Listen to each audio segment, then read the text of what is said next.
Ampifaliana indray no iarabananao izay manjoy izao fandaharana izao ankasitrahana ny fandaminanao ny fandaharam-potoananao ka ataonao zava-dehibe ny fanatrehana izao ao ka ino ianao arotsapanao fa efa mandrotsaka ny fahasoavany aminao Jesosy arotsapanao amin'ny alalan'ny fiadanana izay omeny anao ankehitriny.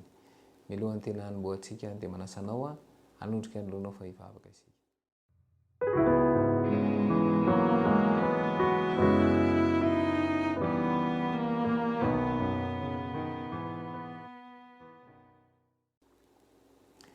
Rainay izay any an-danitro, ianao ilay ray nahary ny lanitra sy ny tany.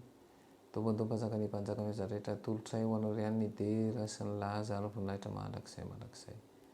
Ny tsy fahafehezana fisainana ka mahatonga anay hanotana rehetra ka tanana fona aminao zany ankehitriny misaotra anao Jesosy.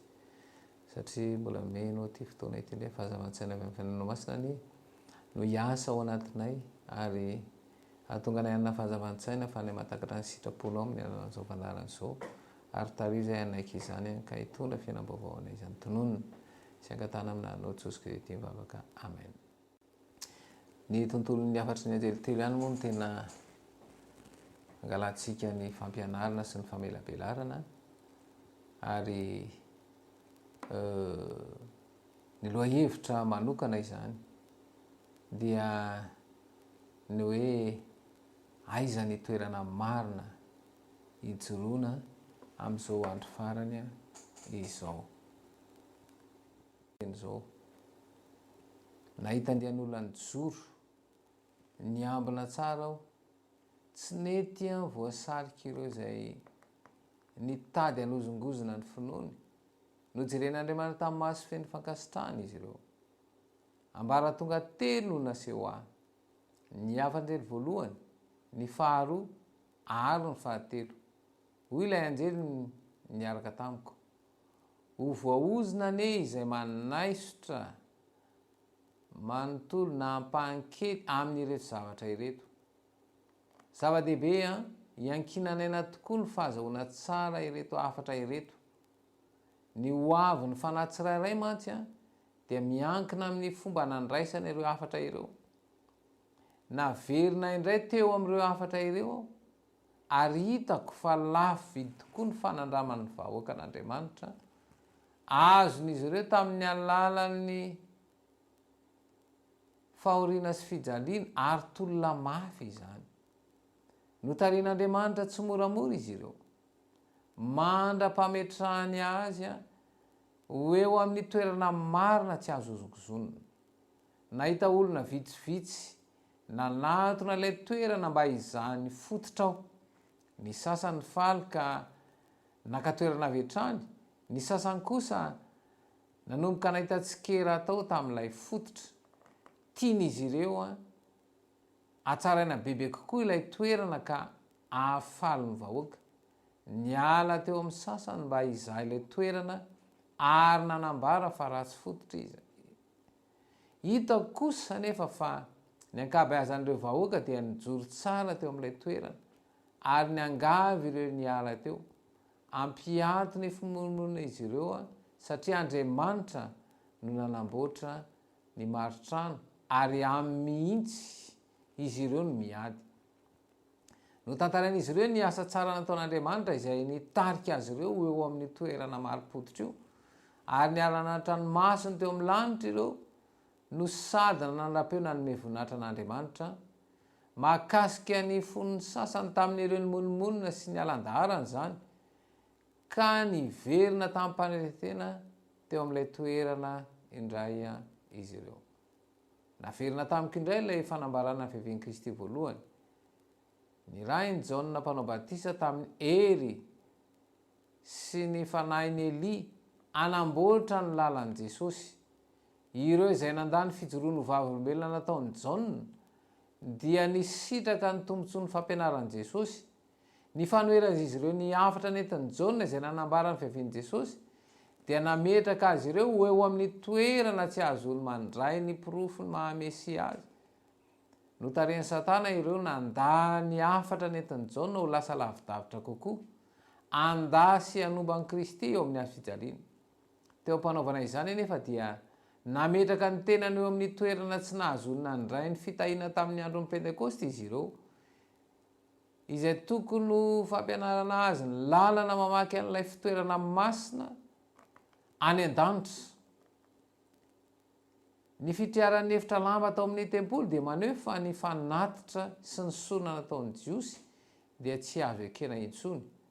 Efa natolotra ary ny ekena ilay sorona lehibe, ka ny fanahy masina izay narotsaka tamin'ny andron'ny pentekosta dia nitarika ny sain'ireo mpianatra avy amin'ilay fitoerana masina teto an-tany ho amin'ilay fitoerana masina any an-danitra, izay nidiran'i Jesosy tamin'ny alalan'ny rany mba ahazahoana ireo mpanaradia azy mandray tombontsoa maro avy amin'ny fanatim-panorenana nataony.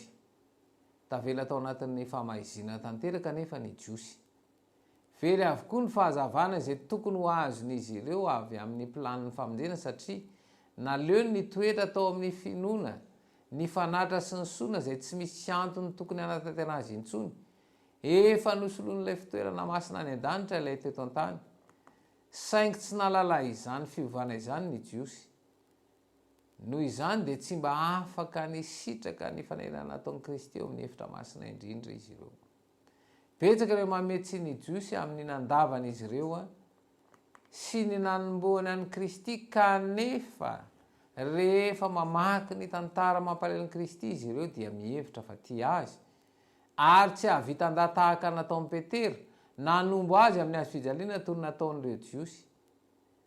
Kanefa Andriamanitra izay namaky ny fo dia nisedra izany fitiavana an' Jesosy, izay nandrandraina fa nananany izany. Nijery tampalianina ny fandraisana ny afatry ny voalohany ny lanitra manontolo, betsaka tamin'ireo niseho tian'i Jesosy izay latsa-dranomaso rehefa namaky ny tantarany teo amin'ny hazo fijaliana, nefa namazivazy ny vaovao mahafaly ny fiverenana. Raha tokony nandray ilay afatra tamin'ny mpiravoravona izy ireo, dia niraisiny aho toy ny fahadzoan-kevitra izany. Nankalain'izy ireo izay nankasitraka ny fitiavan'i Jesosy ka norohany ala ny fiangonana. Ireo izay nandany afatra voalohany dia tsy afaka nisitraka ny afatra faharoa, na nisitraka ilay antso avo mamantonalina izay nanomana azy ireo hiditra miaraka amin'i Jesosy ampitiavana.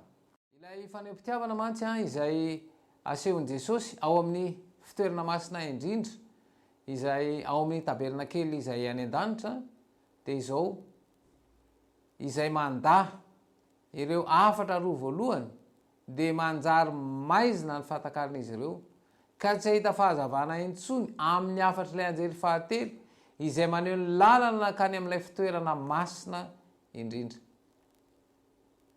Nahitao fa tahaka ny nanombohan'ny jiosy an'i Jesosy teo amin'ny hazo fijaliana, nanombohan'ireo fiangonana anarany fotsiny ihany koa ireo afatra ireo, ary vokatr'izay dia tsy nanana fahalalana avy amin'ny lalana makany amin'ny fitoerana masina indrindra intsony izy ireo, any ka tsy afaka misitraka ny fanelany lalana ataon'i Jesosy.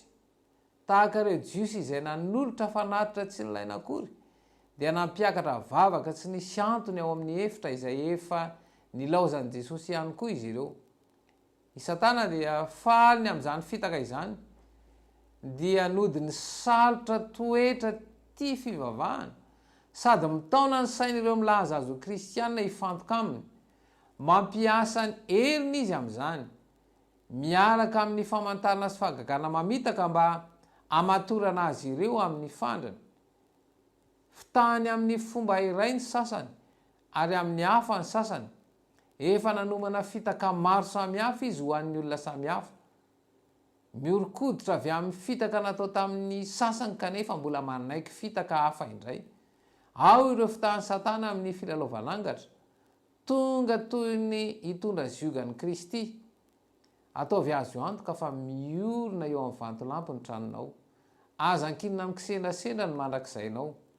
Mety tsy ho velona hatratra ireo toe-javatra feno loza izay efa idirantsika ianao, tsy misy na iray amintsika aza mahazo antoka ny fiainany amin'ny fotoana iray voatondro. Tsy tokony hiambina marakariva ve ianao? Tsy tokony handiny tena akaiky ary mametra-panontaniana amin'ny tenanao ve ianao hoe inona ny fiainana mandrakizay ho aho? Izao no tokony anahirana ny sain'ny fanahy tsiraray moa ve efa no avaozina ny foko, moa ve efa voaova ny fanahinao, moa ve efa voavela avokoa amin'ny alalan'ny finoana ny Kristy ny fahotana rehetra, efa nateraka indray ve aho, moa ve aho manaraka ilay fanasana hoe mankanesa ty amiko ianareo izay miasa fatra sy mavizanetana, fa izao no hanome anareo fitsaharana entony ziogako ka mianara amiko fa malemy fanasa tsy miavonam-po aho, dia hita fitsaharanao an'ny fananareo ianareo fa mora ny ziogako ary maivana ny entiko. Izay no ambaran'ny Matio 1:20 ka hatramin'ny 70. Moa ve ianao manao fantiantoka ny zavatra rehetra ka aninao taimboraka ireny mba azahoan'ny Kristy, tsapanao ve fa adininao ny mino ny teny rehetra izay mivoaka ny vavan'Andriamanitra? Miantso anao Kristy, miantso anao izy, satria efa mbiakaiky ny fiaviany, ary izay fiaviany mbiakaiky izay no mahatonga an'izao afatra nambara taminao nandritra ny fotoana rehetra izay niresahana teto. Raisinao ho zava-dehibe ve ny afatra izay nampitaina, ary mety nisy nanindrona nanafitohina anao ve ny devoly dia mamitaka fa tsy manafitohina noviana ny teny, fa manindrona-po. Ary zao no ambaran'ny asan'ny apôstôly. Asan'ny apôstôly 2. Asan'ny apôstôly 2 dia hovakiana eo amin'ny andininy 7:30. Asan'ny apôstôly 2:7:30. Zao vakanteny. Ary raha zany ny olona dia voatsirona tampony ka nanao tamin'ny Petera sy ny apôstôly namany hoe, ry rahalahy, inona no ataonay? Ny fanahy dia manindrona ny fo ary mitarika eo amin'ny fibebahana. Ny kristiana ireo dia mino fa hiverina Jesosy, kanefa mialohan'ny fiverenan'i Jesosy dia izy toe zavatra sarotra. Ary hitantsika teto fa misy famitana be, ary misy fahoriana sy fijaliana tsy maintsy aretana. Ao anatin'izany rehetra zany dia miantso anao Kristy avy amin'ny alalan'ny fahazavantsaina mba hanavaka ny mety sy ny tsy mety, ny tsara sy ny ratsy, fa hiandany amin'ny tsara mandrakariva. Ary hanome anao ny hery ahafahanao miatrika an'ireo toe-javatra sarotra, ireo fahoriana sy fijaliana izay ohatrehany. Raha toa ka miandany tanteraka ka manapa-kevitra ny andany tanteraka amin'i Jesosy. Ka raha miandany amin'i Jesosy ianao dia na inona toe-javatra sarotra ohatrehany, ninona fahoriana fijaliana dia hanana fiadanana ianao. Ary zany fiadanana zany dia tiany Jesosy iainanao, ary tiany ho tsapanao ao am-ponao ka tonga anao hivelona an'izany amin'izao androm-pahavelomana izao. Ny afatry ny telo dia manomana ny vahoaka rehetra maneran-tany, ary tokony ho ambara, tokony ho toriana, ary tokony ho zaraina amin'ny hafa.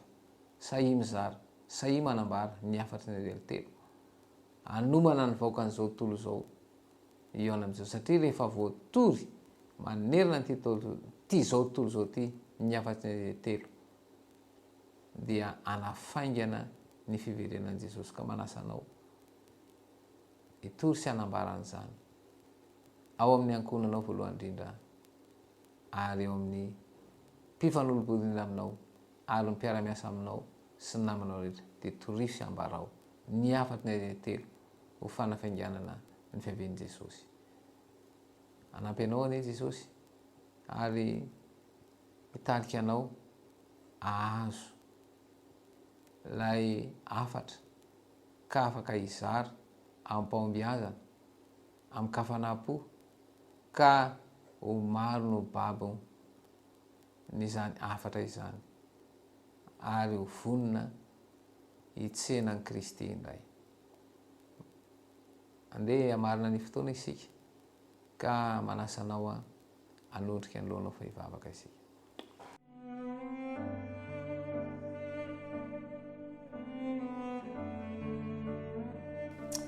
Misaotra anao Jesosy satria afaka hanambara teto izany fahamarinana lehibe dia ny afan'ny telo izany. Aoka hanazava ny fisainan'ny tsirairay avy ianao, ka nala ny fanafitoina ny fokosa ny fahazavantsaina izay tarika amin'ny fivavahana ny no anatin'ny tsirairay avy. Ary ny fahazavantsaina mefanaino masina nala ny sakatsakana rehetra mba tonga ny teny amohany am-pony tsirairay avy ka isy vokany ka hitondra fivaham-po izany. Ray manana olona Jesosy dia vao araky ny haben'ny fahasoavanao. Tonona sy angatana amin'any Lord Jesus dia mivavaka. Amen.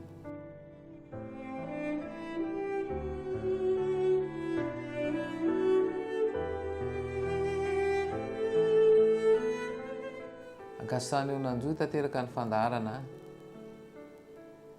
ny firariana ho anao dia mba hitondra fiainam-baovao anao any teny rehetra mandra-piaona indray.